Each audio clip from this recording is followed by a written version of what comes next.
Hola, ¿cómo están? Qué gusto saludarles. Les doy la más cordial bienvenida a Salud y Deporte. Hoy hablaremos de discriminación y racismo en el deporte. Platicaremos con Adalid Maganda, quien fuera árbitro de la Liga MX, y con Denise Medina, una experta en el tema. Tendremos sus opiniones y también estará con nosotros Rodrigo Rojas, como cada semana, para contarnos la agenda deportiva que tendremos para el fin de semana, las recomendaciones de libros y películas deportivas. Aquí comenzamos Salud y Deporte.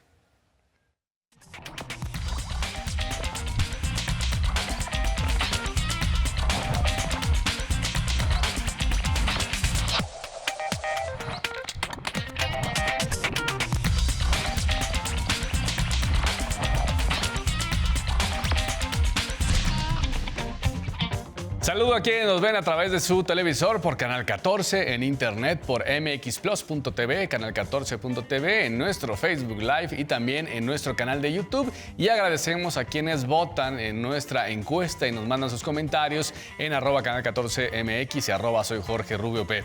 Hoy les quiero hacer la siguiente pregunta: ¿cómo combatirías el racismo y la discriminación en el deporte? Les dejamos tres opciones: con mejor educación en casa, con mejor educación en las escuelas o con programas sociales. Más adelante veremos cómo han votado este día. Justamente el 19 de octubre se conmemora en nuestro país el Día Nacional por la Igualdad y No Discriminación. Esta fecha conmemora la abolición de la esclavitud en 1810 gracias a Miguel Hidalgo, y el objetivo es impulsar la lucha por eliminar las prácticas y actitudes que afectan los derechos de las personas. Hay muchos tipos de discriminación. Puede ser por raza, por el país de origen, por género, por religión, por discapacidad. En el deporte hay muchas disciplinas que fueron por muchos años propias de los hombres, discriminando a las mujeres al no permitirles practicar dichas actividades, argumentando que no era un deporte para el sector femenino. Hoy el camino sigue, pero se ve cada vez más esta inclusión. Por otro lado, vemos escenas que parecen increíbles de ver en esta época, como la de una pequeña que no fue premiada con una medalla simplemente por el color de su piel. Veamos. En pleno siglo XXI, el racismo sigue sin desaparecer de los eventos deportivos. Las redes sociales se encargaron de viralizar el momento donde una pequeña gimnasta afrodescendiente es ignorada por una funcionaria que no le entregó su medalla durante una competencia que se desarrolló en Irlanda en marzo del 2022. La indignación de miles de personas ante este acto llegó en estos días cuando se difundió el video, al grado de que la gimnasta estadounidense Simone Biles alzó la voz. Cuando circulaba este video, sus padres se acercaron. Me rompió el corazón verlo, así que le envié un pequeño video. No hay lugar para el racismo en ningún deporte, ni en ningún lado, mencionó la tetracampeona olímpica. La Federación de Gimnastas Irlandesa aseguró que tras recibir la denuncia por comportamientos racistas, colaboraron con las autoridades para llegar a una resolución acordada por ambas partes en agosto de este año. Además de afirmar que identificaron a la funcionaria en cuestión, quien dijo haber estado arrepentida por lo que ofreció una disculpa, que no fue aceptada, tras un acto que según ella no había sido intencionado. El mismo comunicado explica que durante el evento se aseguraron de que la pequeña gimnasta recibiera su medalla antes de que se retirara. El racismo en el deporte es una tarea que sigue pendiente.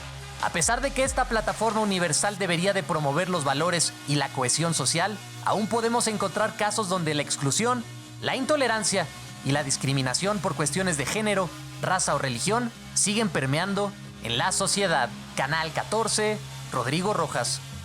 Ahora les quiero compartir esta información sobre la Liga Española de Fútbol, ya que dio a conocer que implementará un sistema de monitorización de odio en redes sociales llamado MOOD, como parte de su campaña contra el racismo. Tendrán como objetivo auditar el nivel de agresiones que se producen en las plataformas digitales, donde medirá del 0 al 10 el odio detectado, el número de personas que han participado en esas conversaciones y cuántas interacciones se han generado. Óscar Mayo, director general ejecutivo de la Liga, comentó que asumen el compromiso de medir los mensajes de odio y que esto representa un paso más en la lucha por acabar con el racismo, ya que considera que necesitan saber exactamente exactamente qué se dice para poder analizar y luchar contra cualquier manifestación de intolerancia.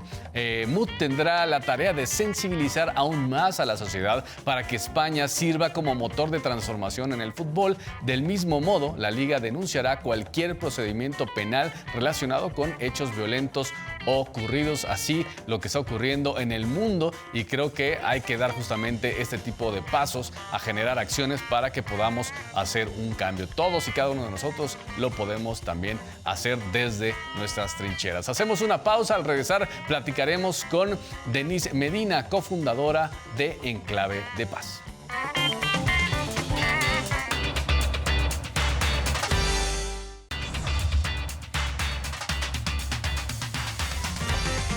Continuamos aquí en Salud y Deporte para seguir hablando este día de discriminación y racismo en el deporte, y justamente sobre eso les hicimos la pregunta al inicio de este programa. Vamos a ver cómo han ustedes votado en nuestra encuesta de este día en nuestras redes sociales, @canal14mx y @soy Jorge Rubio P. ¿Cómo combatirías el racismo y la discriminación en el deporte? Con mejor educación en casa, el 21%, con mejor educación en las escuelas, el 29%, con programas sociales, el 50%. Gracias por votar en nuestra encuesta como cada semana. Más adelante les diremos cómo va. Y ahora me da muchísimo gusto saludar vía Zoom a Denise Medina. Ella es cofundadora de Enclave de Paz. Denise, ¿cómo estás? Qué gusto saludarte. Hola Jorge, buena tarde a toda la audiencia de Salud y Deporte. Gracias por la invitación.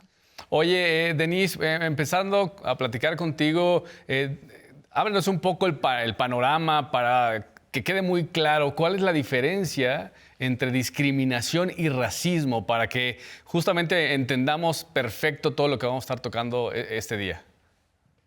Perfecto, Jorge. Fíjate que la discriminación es un concepto mucho más amplio. La discriminación es cualquier trato diferenciado o acción que permita menoscabar algún derecho, y justamente la discriminación es un acto diferenciado que justamente vulnera, humilla, genera prejuicio y demás. Y la discriminación tiene mucho origen por lo que pueda ser ya sea la edad, el origen étnico, la raza, la edad, el género, la orientación sexual, la condición migratoria. Es decir, o sea, como un elemento muy grande es la discriminación, como este acto que pretende vulnerar los derechos de las personas y que a veces no lo vemos porque es un ejercicio muy cotidiano. Y hay formas de la discriminación, y entre ellas está el racismo, el clasismo, el sexismo, la homofobia, la lesbofobia o alguna expresión de vulneración al derecho de las personas. Y justamente cuando vemos que la discriminación es un acto mucho más amplio, es la otra cara de la violencia, de una violencia institucional que no alcanzamos a ver porque son prácticas muy comunes, pero que en general eso tiende a reforzar estereotipos, prejuicios y acciones que generan dolor a las personas o a las comunidades. Y justo como lo comentas, es algo que estamos a veces tan acostumbrados a nuestro día a día que no nos damos cuenta. Pero no por eso quiere decir que está bien. Nos acostumbramos tanto a ver las familias en donde se discriminaba tal vez sin saberlo, a lo mejor hoy ya lo vemos, a las madres de familia, ¿no? Por mencionar solamente a un sector de la población. ¿Cómo entender que no porque muchos años fue de una manera es lo correcto? Justamente es ahí cuando nosotros tenemos actos de transformación. Antes escuchábamos mucho esta frase: es momento de mejorar la raza. ¿Te acuerdas que nos decían como entre las familias? O fíjate que lloras como niña, o este ejercicio que también se da mucho en el deporte cuando se grita el grito homofóbico, que ahora ya hay como un trabajo muy fuerte en temas de medios de comunicación y de los clubes y de la federación, porque estas prácticas que parecen cotidianas no lo sean. Y justamente es ahí cuando hay una revolución. La encuesta contra la discriminación que levanta el CONAPRED dice que el 30% de las personas mayores de 18 años han vivido algún tipo de discriminación y que justamente el 23% son hombres y el 25% son mujeres. Como decíamos, la violencia es la otra cara de la discriminación. Entonces, como no lo vemos, pareciera que no es real, pero existe porque las personas se sienten vulnerables.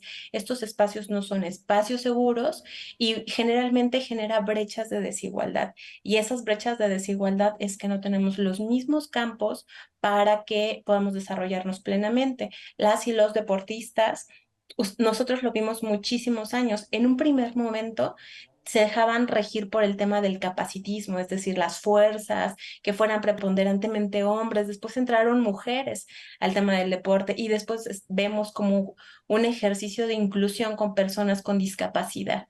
Y entonces poco a poco se va a ir transformando porque la idea es que generemos una cultura mucho más pacífica, incluyente y de respeto a los otros, porque justamente lo único que nos hace iguales es que somos distintos.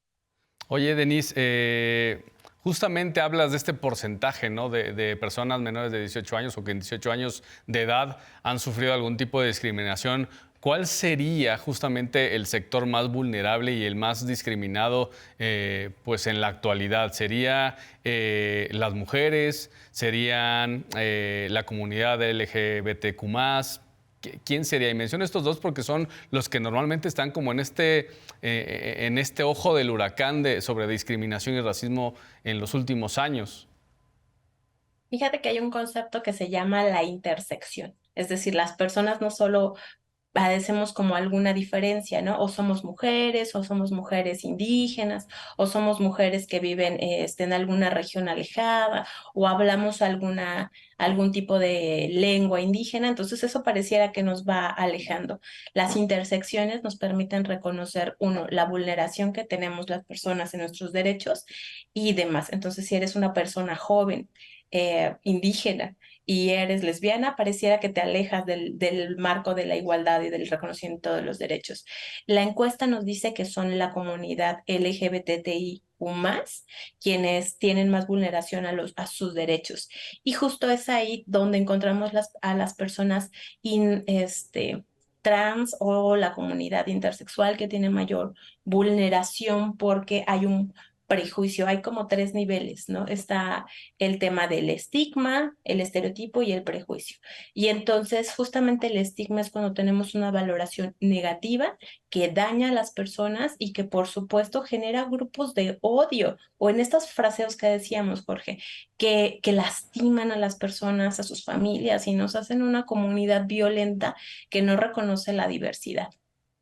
Oye, Denise, bien comentas, ¿no? Imaginándonos a esta mujer indígena, lesbiana, y trasladándolo un poco a la parte deportiva, pues siempre vemos como el fútbol como el papá de los pollitos, ¿no? Y lo vamos a poner de esa manera porque es como el que realmente importa y es el que se transmite en los medios de comunicación y todos los demás deportes, pues básicamente no importan.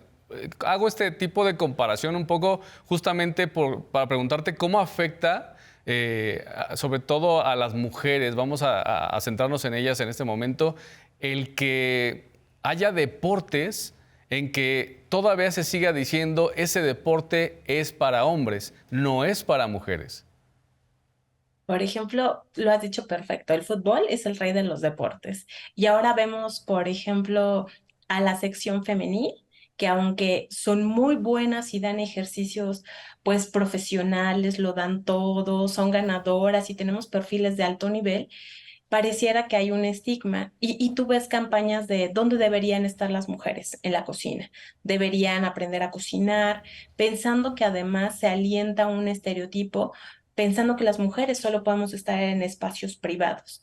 Las mujeres tenemos la capacidad de hacer y desarrollarnos plenamente con una frase muy sencilla, las mujeres pueden ser lo que quieran ser.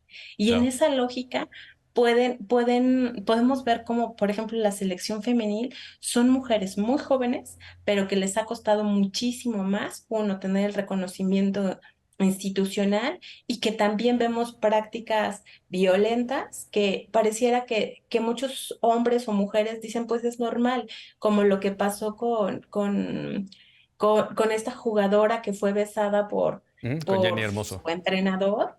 cuando no es normal, ¿no? Porque no había consenso, no había reconocimiento, o cuando tú ves, por ejemplo, en el Mundial Femenil, que todas las mujeres pasaron por un estereotipo de belleza y no de capacidad deportiva. Eso es un estigma, por supuesto. Las mujeres tendríamos que ser evaluadas con los mismos elementos deportivos que los hombres, pero no nos atraviesa la juventud, el tema de la orientación sexual, el tema de los dineros. Y creo que es ahí donde nosotros podemos romper esta idea o este estereotipo, cambiando las formas de pensar, de decir, y que se refleja en lo que opinamos y decimos y en frases muy cotidianas. ¿Crees que las ligas deportivas en México le están dando como la importancia necesaria a estos temas o realmente solo lo hacen como para quedar bien y estar un poco en esta plática de sí, la inclusión, pero a veces es mucho de dientes para afuera, pero realmente internamente vemos que es un caos y que realmente les importa muy poco el tema de la inclusión? Creo que justamente es el camino, la inclusión, ¿no? La apuesta internacional está desde los Objetivos de Desarrollo Sostenible, uno donde no solo los gobiernos, sino como las empresas están obligados a caminar hacia la inclusión. La inclusión fortalece a las sociedades más pacíficas, la inclusión nos ayuda a reconocer las diferencias que tenemos porque no somos iguales, ya sea por ser hombres o mujeres, o si tenemos alguna orientación sexual o distinta por el tema etario. Justamente aquí tenemos un compromiso internacional respecto de la inclusión, porque tenemos un objetivo, tenemos otro objetivo que es la eliminación, que es el objetivo 5 de la violencia contra las mujeres y las niñas particularmente, y también tiene que ver con un compromiso institucional, sí de los gobiernos, pero que también las federaciones están obligadas. Es decir, ves todo este empuje que hay respecto de la selección femenil, por ejemplo, de fútbol, donde hay brechas así impresionantes. Tú puedes comprar un boleto de fútbol para ver a la selección en 60 pesos y la selección femenil y respecto de la masculina, pues es infinito, pero también hay que ver que hay pasos pequeños que nos van ayudando, como en el último partido de México contra Costa Rica, donde pues teníamos un estadio con mucha aceptación y como todo es un camino que se va a ir construyendo porque la apuesta social y ética es apostar a la inclusión. Oye, Denise, ya para terminar, cuéntanos un poco qué haces tú en clave de paz justamente para pues, ayudar a combatir la discriminación, el racismo. Platícanos un poquito. Fíjate que Enclave de Paz es una organización de la sociedad civil mexicana sin fines de lucro, donde nos dedicamos un poco a platicar sobre qué es la discriminación y cómo generar mecanismos para eliminación de la violencia. Hablamos de manera cotidiana porque la paz y el reconocimiento de la diversidad es un ejercicio cotidiano. No siempre se los dejamos a los políticos ahí como en las cámaras de diputados o en los ejercicios de alto nivel, sino que las personas lo podemos hacer en lo cotidiano, hablando, ¿no? O sea, dejándonos de reír, por ejemplo, con chistes sexistas, homofóbicos, escribiendo y hablando sobre las violencias, creando espacios seguros. Y justamente nace en este espacio junto con mi colega Aldo Trapero para crear como sociedades más justas, más incluyentes, pensando que la paz es una responsabilidad que tenemos todos y que también la paz nos ayuda a reconocer los derechos y nos hace un poquitito más felices. Como bien dices, todos podemos poner ese granito de arena para hacer el cambio, ¿no? No esperar que los demás hagan algo para nosotros empezarlo a hacer, sino nosotros podemos dar ese primer paso. Denise Medina, las redes sociales, tanto tuyas como de Enclave de Paz, por favor. Pueden encontrarnos como @enclavedepazmx en todas nuestras redes sociales, Twitter, Instagram, TikTok, en todas las redes estamos así y a mí me pueden encontrar como Denise Medinao.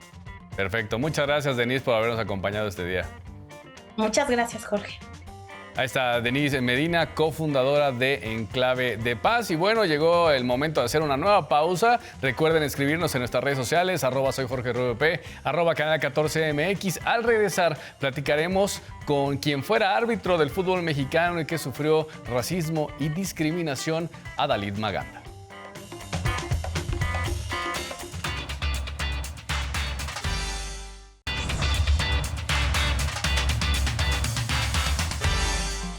Continuamos en Salud y Deporte. Gracias por estar aquí nuevamente con nosotros y vamos a ver cómo va la encuesta que hicimos en nuestras redes sociales, @canal 14mx, @soy Jorge Rubio P. La pregunta que le hicimos este día: ¿cómo combatirías el racismo y la discriminación en el deporte?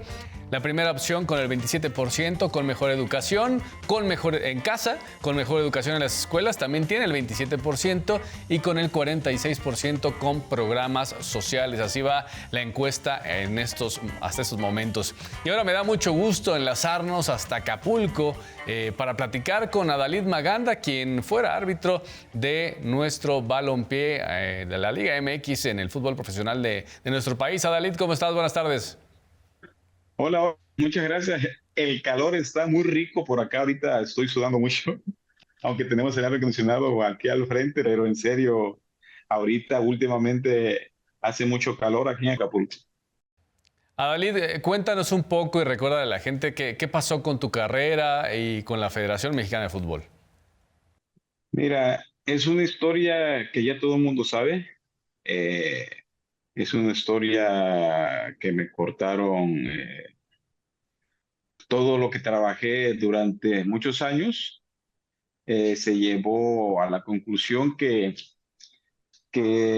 por mi color de piel me quitaron mi trabajo, que, que con grandes sacrificios, de tu servidor y sobre todo de mi familia, eh, alguien de que no le gustaba a las personas diferentes, las personas de color, y llegó a la conclusión de que yo no estaba en las expectativas de la comisión de árbitros para ser árbitro de primera división, y solo por mi color de piel.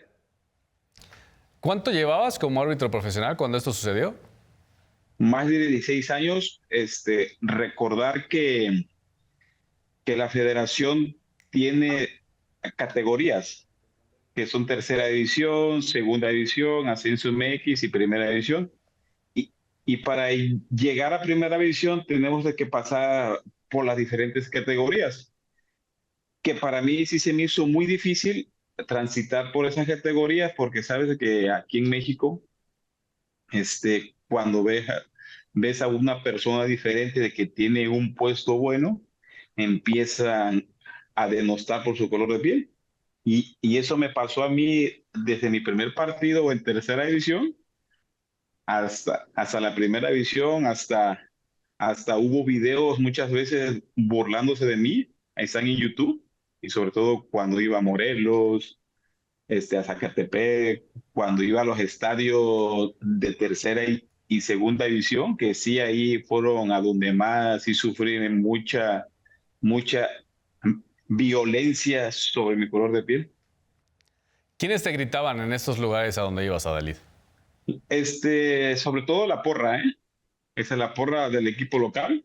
Eh, Como te digo, hay videos a donde me sacan ahí, ese punto. Recuerda de que en Televisa antes había algún programa que se hacía llamar Tomás y su tía, de que eran los negritos ahí, ¿no? Y a mí me ponían en unas imágenes hablando así como Tomás, y yo creo que eso a mí, se me afectaba, pero yo nunca lo decía, y salimos adelante tuve que trabajar en mí para que eso no me afectara. ¿Cómo llevar un partido teniendo estos gritos todo el tiempo? Debe ser muy complicado que todo el tiempo desde la tribuna estén diciéndote pues todas estas palabras e insultos, ¿no? Muy difícil, ¿sabes? Porque cuando tú empiezas aquí en el ámbito del arbitraje, tú no trabajas, tú no para recibir esos tipos de insultos. Eh, Cuando a mí en la tercera división y en la segunda división me llegaban a tocar esos tipos de partidos, sí salía hasta el terreno de juego muy molesto, muy frustrado, la verdad. Y yo, como ahí en la comisión de árbitros, siempre hay este, una doctora, una doctora en psicología, y yo siempre iba con ella para trabajar eso, para que en mí eso no me afectara. Y yo creo que sí trabajamos muy bien porque ya en ascenso y en Liga MX, yo ya no los escuchaba o no les hacía caso. ¿En qué se basaron en la Federación Mexicana de Fútbol para justificar tu despido, Dalí? Pues se basaron según en mi bajo rendimiento. En mi bajo rendimiento porque según ellos comentaban que no tenía buenos partidos, de que no dirigía muy bien ya los partidos, pero ¿cómo no lo voy a dirigir? Y cuando entró esa nueva comisión, mis partidos fueron disminuyendo hasta llegar incluso donde ya no salir por 2 semanas. O sea, cuando yo, antes de esa comisión, yo era de los árbitros más regulares en el fútbol mexicano. Cada fin de semana salía de Central, en ascenso o Liga MX, y cuando recién llegaron, hasta me comentaron, oye, ten mucho cuidado a Dalit porque esa persona es muy elitista. Y dije, no, pues estamos en siglo XXI, no creo de que en el siglo XXI haya una persona así. Y sí, como fue, este, eh, yo ya no salía a partidos, ya no me sentía a gusto, y fue cuando fui a pedir unas explicaciones de que por qué mi carrera se estaba acabando, y después pasó todo lo que pasó, lo que ustedes ya saben. ¿En algún momento te llegaron a decir que eras una persona no grata? Sí, muchas veces. Eh, y mis mismos compañeros, cuando a mí me sacaron esa la primera vez, y los mismos compañeros sí me mandaban mensajes, oye, Sadalí, están hablando de ti ahorita aquí en la charla de los árbitros y se están dando con todo, me dice, de que eres una persona muy ingrata, de que por qué le estás haciendo eso al fútbol mexicano, de que por qué habla mal de las personas de que te dieron esa oportunidad. Y, y yo le, y yo les decía, pues mira, lo que pasa de que ellos destruyeron mi carrera. Yo aquí, nadie me regaló nada. A los únicos de que le tengo que agradecer es a mis padres, a mis hermanos, a mi esposa, a mis hijas, de que estuvieron siempre conmigo en las buenas y en las malas, solamente a ellos, porque a los demás no. ¿Te llamaron de forma despectiva en algún momento ahí en la federación? Sí, sí, claro. Palabras textuales me dijeron pinche negro, regrésate a tu tierra, vete a las lanchas y todo eso. Textuales. ¿Cómo tomar estas palabras cuando estás al borde de perder todo lo que has construido, de terminar tu carrera? Pues como ya lo comenté muchas veces, yo en ese rato, cuando pasó eso, yo como que me quedé en shock de que no lo podía creer, de que una persona de que yo admiraba mucho me estuviera diciendo eso tipo de cosas. Y a los que yo consideraba mis amigos, a los que estaban eran el jefe del área técnica y su asistente, me estuvieran hablando de esa forma. Yo en ese momento, yo no dije nada por el miedo a lo que fuera a pasar después, de que me fueran a despedir. Y, y eso fue lo que pasó en unos días después. Recibí una llamada diciéndome, oye, ya no entras en planes a la comisión de árbitros, y a partir de ahora ya no perteneces a la plantilla de los árbitros de la Liga MX. Así fue mi despido. Desde ese momento me imagino que no has vuelto a pisar las instalaciones de la Federación Mexicana de Fútbol. No, no, ya no. ¿Hay favoritismos al interior de la Federación Mexicana de Fútbol y también de la Comisión de Árbitros? Mira, aquí en la comisión de árbitros es como si fueras un futbolista. Si tú, si tú tuviste a tu abuelo, a tu papá, a tu primo, de que si fueron exárbitros, para ellos es más fácil. de que si puede checar ahorita la plantilla de todos los árbitros MX y Ascenso MX, tienen algún vínculo con un exárbitro. Para eso se llama corrupción también, ¿no? Porque se le da la oportunidad a los familiares que a los que verdaderamente tienen ese talento arbitral, porque te puedo decir de que detrás de mí hay mucha gente con mucho talento, hay mucha gente que está de mi color y esos tipos de árbitros no los toman en cuenta. Por lo que vemos allí en la plantilla MX, hay puro árbitro güero, árbitro de color, de ojos de color, altos, y es el prototipo de que ellos quieren, no más. ¿Hubo apoyo de otros árbitros, Adalid, en ese momento cuando te despiden o te dejaron solo? Sí, sí, sí, claro, pero sobre todo de los ex árbitros, algunos árbitros en activo, pero, pero yo los entendía porque si decían algo o hablaban algo, su carrera se podría acabar, como acabó con la delegación de los árbitros profesionales del estado de Guerrero. Antes aquí en el estado había delegación de los árbitros profesionales. A partir del conflicto de que pasó, desaparecieron la delegación. Así es que todos los árbitros profesionales de que estaban en segunda y tercera edición lo liquidaron para que desapareciera la delegación. Imagínense hasta qué magnitud llegó para que destruyeran también la carrera de los otros nomás simplemente por ser del estado de Guerrero. ¿No te dio miedo enfrentar a un organismo tan poderoso como es la Federación Mexicana de Fútbol aquí en nuestro país? Mucho, mucho, porque porque a mí me llegaron a levantar. Allá en el estado de México me llegaron a levantar. Yo vivía en Ecatepec, en Ciudad Azteca. En una ocasión fui a dejar mi carro al taller, iba caminando, no, iba en taxi a mi casa, nada más de repente cuando se cerraron dos carros, uno detrás y uno de frente, bajan al chofer, le dicen y me dicen, tus papeles, y le digo, ah, sí, tenga, y le enseñé mi credencial y me dijeron, esa credencial es falsa, tú no eres mexicano. Le digo, oficial, ¿por qué me dice eso? No, es que tú mientes, falsificaste tus papeles, tú eres colombiano.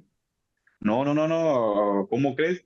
En eso yo llamo al 911, hacen caso omiso, eh, iba pasando una patrulla con muchos policías, y yo les hago señas para que se pararan, para que me auxiliaran, hacen caso omiso, y fue cuando me empiezan a golpear, ellos me empezaron a golpear, que abres mucho la boca tú, de que por eso te pasa lo que te pasa, me metieron a la patrulla, en eso una vecina de que iba pasando por ahí, vio todo eso, le dio aviso a mis familiares de que en ese momento era mi mamá y mi esposa, eh, y ellos fueron en busca de mí, pero ya no me encontraron, y eso desató un pánico en mi familia, porque pensaron de que ya no iban a ver, pensaron de que me iban a, desepa- a desaparecer realmente, ¿eh?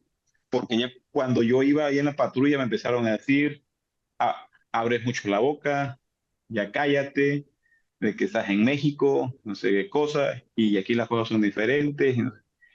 Hasta que, no sé, movieron algunas cosas, porque en ese momento mi cuñada era diputada federal, este, habló, me parece, con el gobernador del Estado de México, que era Uriel Ávila, apenas hace como 4 años pasó eso, este, y fue de que me dejaron libre, pero antes eso me hicieron filmar un video de que todo eso lo que pasó, de que fue de rutina. Y, y yo lo firmé para que me dejaran en libertad, pues, pero ya, pero ya mi familia estaba muy asustada. Mi mamá, mis hermanos, mi esposa, ellos empezaban ya de que no iban a ver, pero a pesar de eso salimos adelante. A pesar de eso, cuando me dejaron libre, yo fui a levantar una denuncia allí a la fiscalía y no me quedé callado, porque imagínense de que si me quedo callado ante una injusticia y por miedo, eso va a seguir igual. Y entonces, a pesar de las amenazas, de los golpes, ¿no te dio miedo seguir levantando la voz? Todavía, y todavía la sigo levantando. ¿Cómo está la situación de Adalid hoy en día? Ahorita ya se llegó a un acuerdo porque yo ya no quise seguir más, porque regresé una vez y me hicieron la vida imposible. Me hicieron regresar desde la tercera división, después en la segunda división, ascenso, Liga MX, me dieron 3 partidos de Liga MX, cuando no me dieron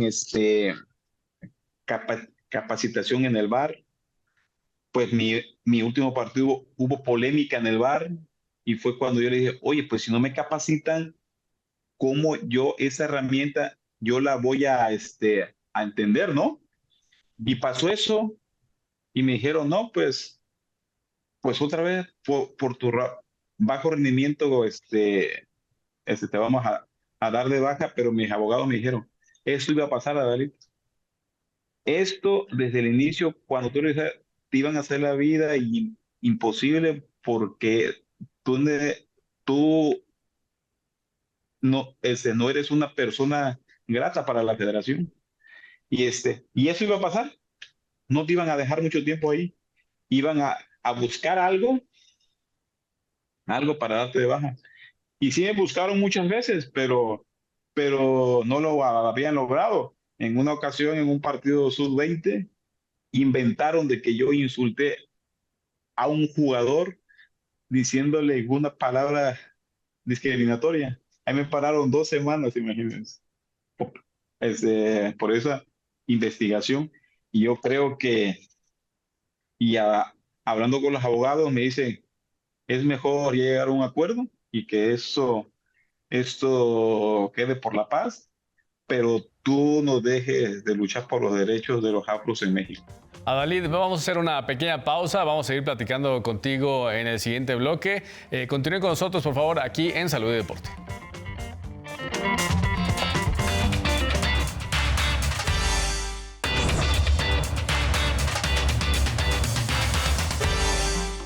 Última parte de Salud y Deporte para seguir hablando sobre discriminación y racismo en el deporte. Vamos a ver cómo termina la encuesta que le hicimos este día a través de nuestras redes sociales, @canal14mx y @soy Jorge Rubio P. La pregunta que les hice al principio fue ¿cómo combatirías el racismo y la discriminación en el deporte?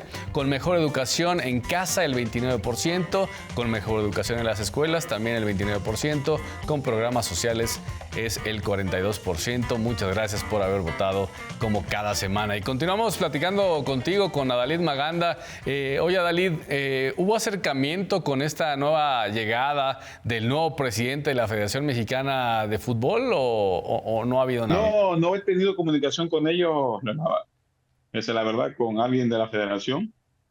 No he tenido comunicación. Hemos hablado un poco con Archundia, de que cuando él era árbitro activo, nos llevábamos de hola, ¿cómo estás? Hasta ahí. Lo que yo le deseo mucho éxito a Archundia, de que saque ya a buenos árbitros, pero con la gente de la federación no he tenido ese contacto alguno. ¿Qué le dirías hoy a los federativos que te afectaron tanto a tu carrera profesional? De que Dios lo perdone. Yo creo de que en mi corazón no tengo lugar para el odio.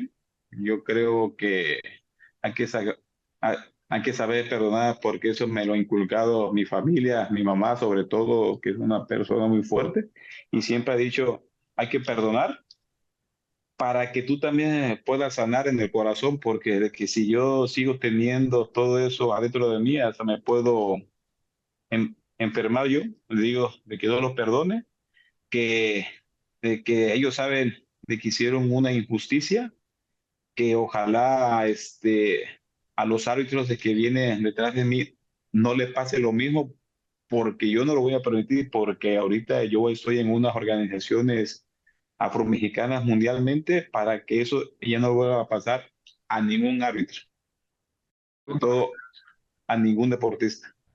¿Cómo estás hoy en el tema de salud mental? Adalid Maganda está muy bien. Eh, Gracias a Dios, con la ayuda de mi familia, como te comento, me apapacharon mucho y sobre todo nunca me dejaron solo. Adalid está contento porque hizo su organización de afros, de que ayuda a todos los afros, no, no solo México, a nivel mundial. Hemos ido a varios países a dar pláticas sobre estos hechos. Ahorita soy el embajador de los afromexicanos en América Latina. He ido a Costa Rica, he ido a otros países a dar pláticas para que eso no siga sucediendo en pleno siglo XXI, y a nivel América hay mucho racismo, mucho racismo. Adalid, ya por último, ¿cómo combatirías la discriminación y el racismo en el fútbol mexicano? Visibilizar todo lo que pase a las personas afrodescendientes y a los que no son afrodescendientes, no se queden callados, porque algunas veces por miedo no decimos nada, o por miedo por perder nuestra fuente de ingresos, nos quedamos callados. Yo creo de que habemos muchas organizaciones de que queremos ayudar a los afros. La mía es una de ellas, de que si alguna persona se siente discriminada, pueden contar conmigo. Mi organización es Unión de Afrodescendientes Radicados en México. Aquí estamos para ayudarle, y no solo yo. Hay muchas organizaciones de que estamos en conjunto para ayudar a los que más lo necesitan. Muchas gracias, Adalid, por compartirnos tu historia. Te mandamos un fuerte abrazo allá hasta Acapulco. Muchas gracias a ustedes. Un abrazo.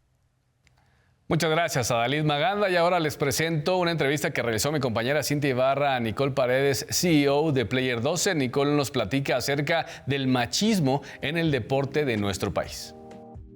Desgraciadamente, por la mentalidad que tiene nuestro país es un país muy machista, y el tema de la sexualización del deporte femenil es un problema para nosotros, porque queremos darle difusión al deporte por lo que hacen las deportistas, porque son buenas en su deporte, porque resaltan en él. Sin embargo, a la gente no le interesa eso. La gente solamente quiere ver caras bonitas, cuerpos perfectos, y creo que ese es un error, y es lo que yo creo que frenado un poco esa difusión, que muchos clubes, muchas organizaciones lo han hecho bien, pero la respuesta de la gente no es la correcta. Sobre la equidad de género en el deporte mexicano nos comentó esto. No me gusta decir esto, pero creo que sí estamos a años luz. Sin embargo, muchas de las personas que estamos dentro del deporte, no solo mujeres, porque esto no es una pelea de géneros. Creo que hay tanto mujeres como hombres que quieren este cambio, y estamos luchando porque esos años luz se conviertan en 5 o 6 años, y que el deporte femenil pueda mantenerse por sí mismo, y que pueda hacer negocio para las marcas y quieran invertir en él. Nicole también nos comparte lo que opina de si llegará ese día en que se profesionalice todo el deporte femenino. Sí, va a llegar el día en el que los deportes femeniles tengan una liga profesional, porque así como lo estamos logrando en el fútbol femenil, hay muchas mujeres, muchos hombres que están detrás de otros deportes, empujándolos poco a poco, y si ya lo logramos en el fútbol femenil, creo que lo podemos lograr en los otros deportes, simplemente no dejando de luchar, no darse por vencidos, tratar de apoyar aunque sea lo mínimo, para esas personas que diario se levantan a practicar su deporte, se levantan a las 6 de la mañana, se duermen a las 10 de la noche, tienen una dieta especializada, tienen que ir con doctores especializados. Justamente sale todo ese dinero de su bolsillo. Si las organizaciones, si el país, si los gobernantes no nos ayudan, creo que está en nosotros hacer ese cambio y poner ese granito de arena de nuestro lado. Ahí están las palabras de Nicole Paredes, CEO de Player 12. Y ahora la periodista deportiva Adrianely Hernández nos platica por qué muchos dicen que el deporte femenil no es negocio. Creo que pues el mayor factor es una cuestión estructural. El deporte femenil está inmerso en un espacio en el cual históricamente se han reproducido las masculinidades, ¿no? O sea, en esos espacios es donde los hombres demuestran que son verdaderos hombres desde décadas atrás. Así se concibe al deporte. Por lo tanto, cuando las mujeres entramos en él desde distintos espacios, jugadoras, periodistas, directoras técnicas, árbitras, pues se nos ve como ajenas, ¿no? Extranjeras en ese territorio. Incluso algunas teóricas, como Claudia Pedraza, Hortensia Moreno, lo dicen. La gente lo concibe como si el fútbol femenil no fuera fútbol, ¿no? Entonces, como si fuera un apéndice o algo adicional. Esto lleva a no querer convertirlo en negocio. Sí puede ser un negocio, está demostrado por algunos proyectos a nivel internacional. Siempre pongo el ejemplo de Lyon, ahora yo creo que ya podría añadir el ejemplo del Barcelona. Entonces, cuando la gente que toma decisiones deja de pensar que es menos importante el fútbol femenil o que es secundario, cuando dejan de pensar eso y lo ven como en realidad lo que puede ser un espectáculo y algo que venda, ahí es donde se puede convertir en negocio. Pero se trata de que quienes toman las decisiones cambiaran ese chip que tienen, que es estructural, ¿no? De una sociedad inmersa en el patriarcado, en el que lo masculino es lo central y todo lo demás gira en la periferia. Sobre la profesionalización del deporte femenino, esto nos comentó. No creo que a mí me toque ver ese ideal de sociedad que me gustaría, pero sí hay que ir poniendo las bases. No lo veo imposible, pero sí va a tardar muchísimo tiempo. Lo mismo, si hablamos incluso de deportes varoniles que no sean el fútbol, también están olvidados. ¿Por qué? Porque no son unos espacios donde se refuercen masculinidades o donde se demuestre que eres hombre, ¿no? Entonces, el fútbol varonil está por encima del fútbol femenil, de cualquier otro deporte femenil y de otros deportes varoniles. Entonces va a tener que pasar muchísimo tiempo para desmontar esta situación que es estructural. Insisto, no es imposible, se están poniendo las primeras piedras en este camino, pero pues también entonces pues nos va a tocar a nosotras lo que estamos haciendo y las generaciones que vienen por tratar de hacer un cambio y de que pues no existan géneros en los deportes y que más bien pues pueda apreciarse la actividad deportiva a partir precisamente de su calidad y no de otras cuestiones que están más relacionadas con la construcción o esta generización del deporte. Muchas gracias a Adrianely Hernández, periodista deportiva. Y bueno, ahora vamos con las recomendaciones, como cada semana, tanto de libros y películas deportivas. El libro que les recomiendo hoy es Tarjeta Negra al Racismo, de Salvador Rodríguez Moya. Aquí podrás encontrar un acopio de varias incidencias que han padecido varios futbolistas, principalmente en el racismo dentro del fútbol español. Y la película que les recomiendo hoy es 42, sí, el número 42. Así se llama, un filme de drama deportivo y biográfico sobre el primer jugador de color en llegar al béisbol de las Grandes Ligas, el gran Jackie Robinson, quien cuenta cómo le fue negada la entrada a un baño durante la temporada de 1947 con los Dodgers y de igual forma muestra cómo sufrió burlas incluso de entrenadores durante los partidos. Ahí están las recomendaciones de este día y ahora vamos, como cada semana, también a la redacción de Canal 14 con mi compañero Rodrigo Rojas, quien nos trae la agenda deportiva para este fin de semana. Rodrigo, ¿cómo estás? ¿Qué tal, Jorge? ¿Cómo estás? Qué gusto saludarte desde la redacción de Deportes para platicarles como cada semana sobre el calendario deportivo. Y es que en estos días habrá muchísima actividad con los deportistas olímpicos gracias a los Juegos Panamericanos de Santiago de Chile, que iniciaron ayer sus competencias, pero que tendrán su banderazo oficial el día de mañana con la ceremonia de inauguración que será desde el Estadio Nacional de Santiago y en donde desfilarán más de 40 países que buscarán su clasificación a los Juegos Olímpicos de París 2024. Desde este fin de semana, sábado y domingo, empezarán a caer medallas en deportes como clavados, natación, taekwondo, maratón, gimnasia artística, entre otros. Así que hay que tener mucho ojo porque hay diferentes figuras a seguir del deporte mexicano, como lo es la doble de medallista olímpica Alejandra Orozco, la gimnasta Alexa Moreno y también el abanderado de taekwondo Carlos Sansores, quien ya es triple medallista mundial. Y vamos a cambiar de deporte, ahora vamos a platicar sobre el fútbol mexicano porque se reanuda la actividad de la Liga MX con la jornada número 13 después del parón por la fecha FIFA, en donde la selección mexicana derrotó a Ghana 2-0 y empató con la selección de Alemania a 2 anotaciones. Para este fin de semana, los 3 partidos más interesantes empiezan el día sábado a las 7 de la noche con las Águilas del América, que son los líderes actuales del campeonato, y recibirán a Santos en la cancha del Estadio Azteca. Para el mismo sábado, pero a las 9:10, el conjunto de Tigres de Robert Dante Siboldi recibirá en el Estadio Volcán al Cruz Azul, que tiene una última llamada, una última oportunidad para clasificarse a la liguilla. Y un día más tarde, el día domingo a las 12 del día, como es habitual, los Pumas del Turco Mohamed recibirán la visita de los Rayados de Monterrey de Fernando El Tano Ortiz. Y siguiendo con el balompié nacional, vamos a platicar sobre la Liga MX femenil, que no ha parado y que jugará ya su jornada número 16 a partir del día de hoy, con actividad de clásicos, porque este jueves habrá clásico tapatío entre Atlas y Chivas, prácticamente ya acabando Salud y Deporte a las 7:06 de la noche. Y unas horas más tarde, a las 9:06, Tigres recibirá al conjunto de Rayadas de Monterrey en el clásico regiomontano. Para el día viernes, mañana Toluca jugará contra Cruz Azul en la cancha del Estadio Nemesio 10 a las 5 de la tarde. Y ya por último, pero no menos importante, repasamos las acciones, lo que viene para la NFL en la semana 7, las emociones del emparrillado. Y es que los 3 partidos más interesantes se jugarán el día domingo, empezando con el encuentro entre los Rams y los Acereros de Pittsburgh a las 2:05 de la tarde. Unos minutos después, a las 2:25, los Jefes de Kansas City con Pat Mahomes y Los Ángeles Chargers con Justin Herbert también se verán las caras. Y el partido más interesante sin duda y el que les recomiendo será a las 6:20 en el famoso Sunday Night, cuando las Águilas de Filadelfia enfrenten a los Delfines de Miami en un partido en donde ambos equipos han marchado muy bien en la temporada y tienen récord positivo de 5 victorias y únicamente una derrota.